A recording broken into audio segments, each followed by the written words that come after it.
శ్రీ శంకర భగవత్పాద విరచిత శివానంద లహరిలో 26వ శ్లోకము. భావము. కదా వా త్వాం దృష్ట్వా గిరిశ తవ భవ్యాంగ్రియుగళం గృహీత్వా హస్తాభ్యాం శిరసి నయనే వక్షసి వహన్ సమాశ్లిష్యాఘ్రాయ స్ఫుటజలజగంధాన్ పరిమళ నలభ్యాం బ్రహ్మాద్యైర్ముద మనుభవిష్యామి హృదయే.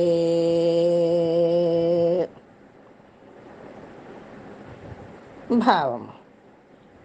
హే గిరీశ, నిన్ను చూచి నీ పాదములను చేతులతో పట్టి శిరస్సునందు నేత్రములందు రొమ్మునను చేర్చి కౌగలించుకొని అందలి పద్మగంధములను ఆఘ్రాణించి బ్రహ్మాదులకును దొరకని ఆనందమును ఎప్పుడు పొందుదును కదా. 27వ శ్లోకము.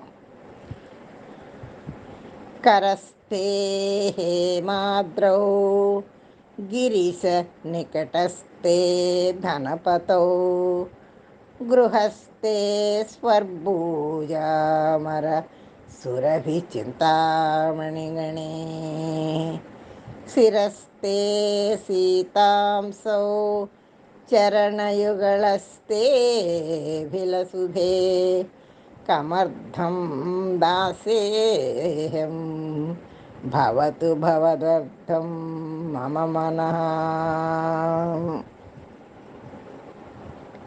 భావం.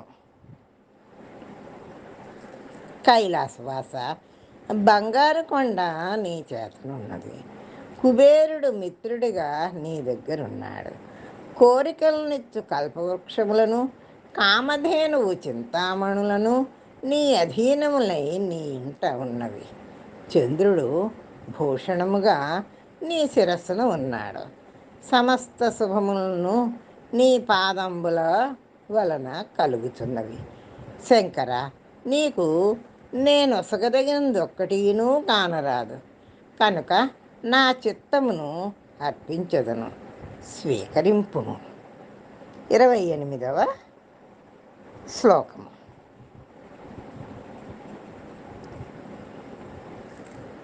సారూప్యం తవ పూజనే శివమహాదేవేతి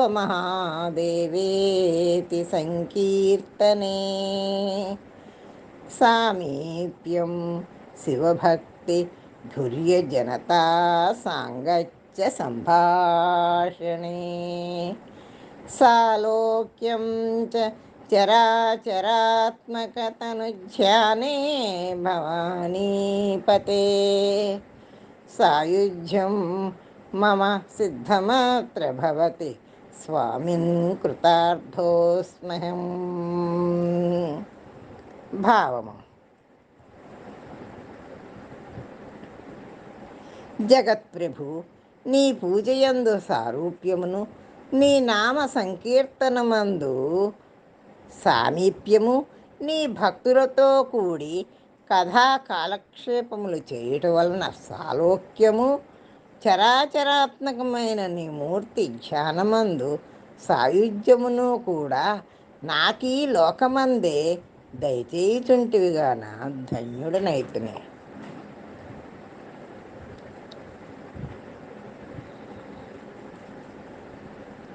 29వ శ్లోకము. త్వత్పాదాంబుజమర్చయామి పరమం త్వాం చింతయామ్యన్వహం త్వామీశం శరణం వ్రజామి వచసా త్వామేవ యాచే విభో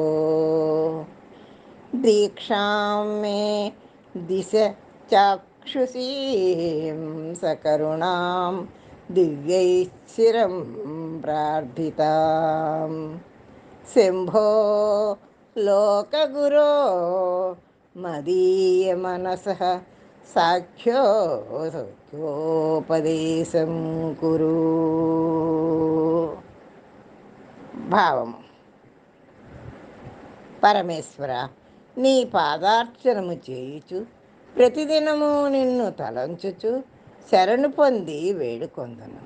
చిరకాలము నుండి దేవతలచే కోరబడుచుండడి నీ కరుణా కటాక్షమును నాపై ప్రసరింపచేసి కేశములడంచుచు బ్రహ్మోపదేశమును చేయుము.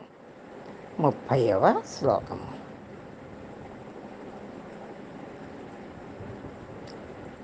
వస్త్రోద్భూతవిధౌ సహస్రకరతా పుష్పార్చనే విష్ణుతా గంధే గంధవహాత్మతాన్నవచనే బహిర్ముఖాధ్యక్షత పాత్రే కాంచన గర్భతాస్తి మయి చేద్బలేందు చూడామణే శుశ్రూషాం కరవాణి తే పశుపతే స్వామిన్ త్రిలోకీ గురో. భావం: సర్వవ్యాపక, నీకు వస్త్రోపచారము చేయుటకు 1000 కరములు గలవాడు కావలేను. పుష్పోపచారములు చేయుటకు వ్యాపకుండు కావలేను. గంధోపచారమునకు గంధవహుండు కావలేను.